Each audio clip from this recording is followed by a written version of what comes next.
Let's talk about going crazy during weight loss and why you feel like you are mentally going postal. So, just want to give a little insight that you are not alone. You're not going crazy, although your family may think that you are.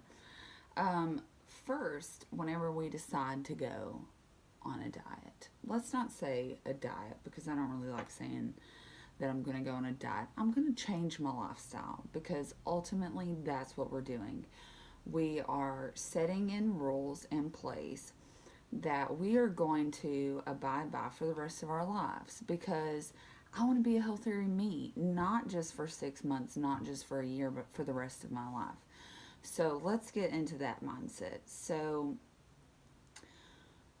when we decide to take this journey, we're consuming a lot of calories, more than what we should, because honestly, you can say that you don't consume a lot of calories, but in the fact of it is, if you're overweight, then you probably are consuming more calories than you should be consuming.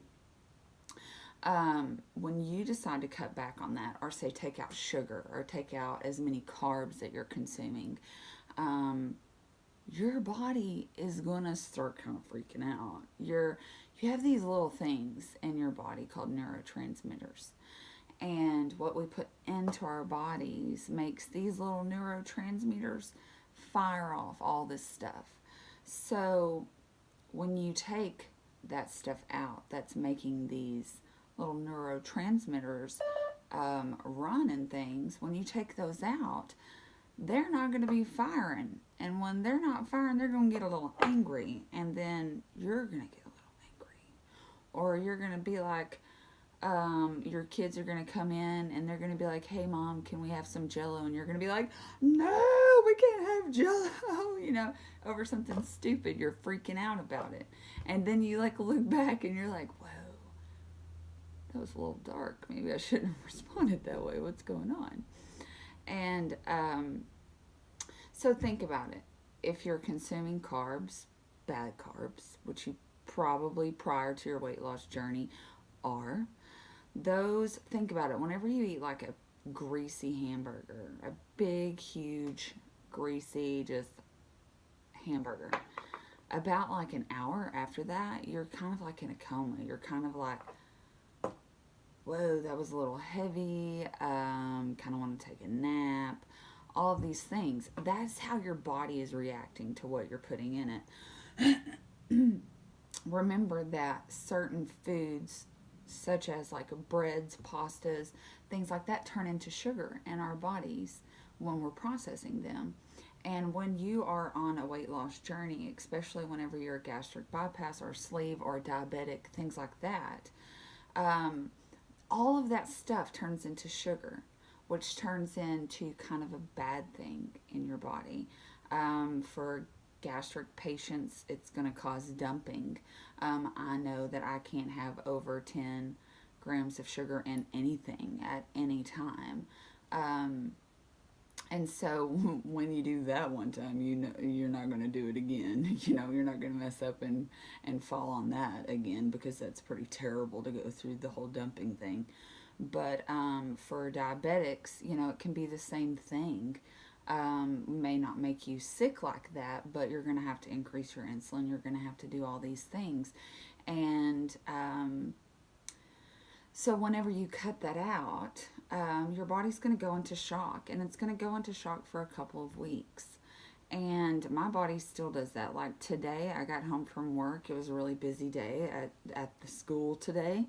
And I was just like, oh my God, I feel so bad. Oh my gosh, I have no energy. I have nothing, And then it's like, oh yeah, Sassy's having a moment. I need to go eat something.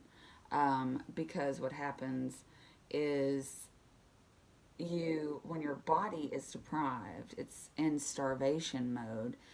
You go back to whenever you were a couple of months ago, whenever you were in your liquid and mushy phase and you're in those dark places because your body is getting used to the new norm for you.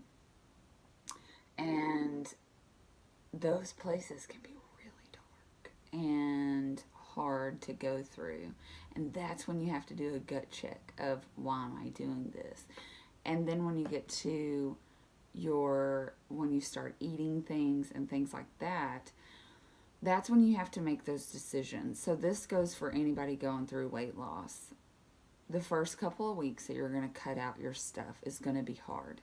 And you're going to, one day at 3 in the afternoon, you're going to be like, oh my gosh, I need a chocolate bar. I need some chips. I need something. That's because your body is craving to have something. Our bodies are made to crave.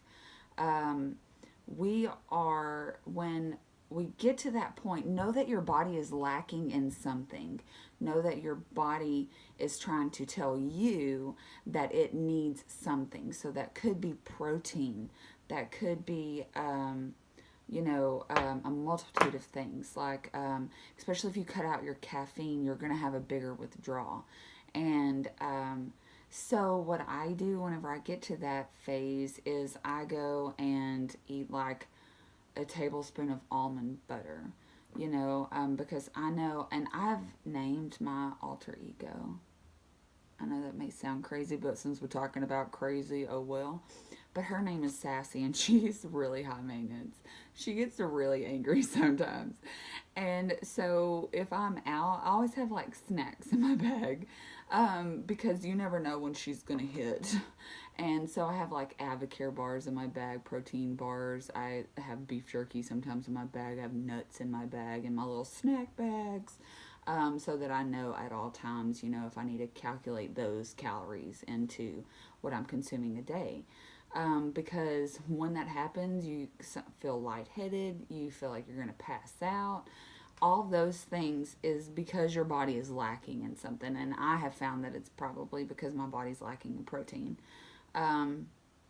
So I keep those snacks in my bag at all times. So know when you're going through those moments where you're like, I am crazy, I am craving something, I need a Coke, I need some ice cream or something like that. It's not you. It's not the fact that you're weak. It's not the fact that you can't do this.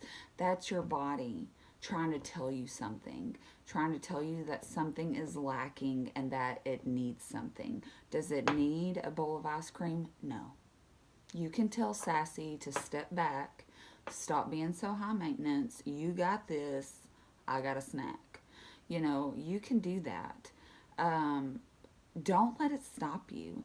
Don't let the fact that you may, in your weight loss journey, give in. You may see, especially like at family stuff, I know like over Thanksgiving, I love some pecan pie. Ooh, I love pecan pie. So what I did, because I was like, I really don't want to do with that. I really want to try that. But if you've ever had dumping happen to you, you can't eat no pecan pie. You cannot have a whole piece of pie. So what I did was I took a piece of pie, and like for the next 4 days, I would like get a little bite off of it and be like, ooh, that is so good. And I would be done with it. Just have a bite a day. Because here's the key to being successful at your weight loss journey long term is not giving up the things that you love. It's not giving it up. It is gaining control over those things. It is saying, man, I sure do love my grandma's dumplings. So I'm going to have a bite. That's it. Because you're doing this for a life. I don't want you to get to those dark places and feel like I'm doing without so many things. But you're doing this long term. So you don't want to one day say, I'm going to sit here and I'm going to eat a bowl of ice cream. Because the next day, you're going to be like, well, it didn't do anything that day, so it's not going to hurt me to do it today. to. It will. Those bad habits that you had prior to your weight loss journey are still there. Those mental things, those mental reasons that you gained that weight in the first place are still there. Until you tackle the reasons of why you became the way that you are in the first place, you're not going to be able to make it long term on this journey. So realize what those triggers are for you. Um, be prepared for those triggers because this is life. It's always going to happen. Um, but you need to be prepared and know your weakness and know how your body is going to act through the phases. And when Sassy gets really mad and she is really hangry, you need to be prepared for that to happen. Be prepared with healthy options. Be prepared and know why your body is acting this way. And only then will be able to conquer this sassy girl that lives inside of us, that she is not going to control me anymore. She is not going to control the things that I eat. I'm going to control that. And so I hope that this kind of helps you understand why you may feel like you may be going a little crazy, because you're not alone. We all do it. It doesn't matter if you're a gastric bypass patient, a sleeve patient, anybody that's wanting to lose weight and changing any habits, you're going to go a little postal sometimes, you know? And I would just want you to know that this will pass. You will become used to your new normal. And we're in this for life. So if you have any questions or comments, you can follow on Facebook at Finding Your Beauty Inside and Out, or follow on YouTube under Tiffany Moraine, Finding Your Beauty Inside and Out. Thanks, and let me know if you have any questions. I look forward, and super proud of all my gals on my page. Y'all are freaking awesome. Anyway, talk to you later. Bye.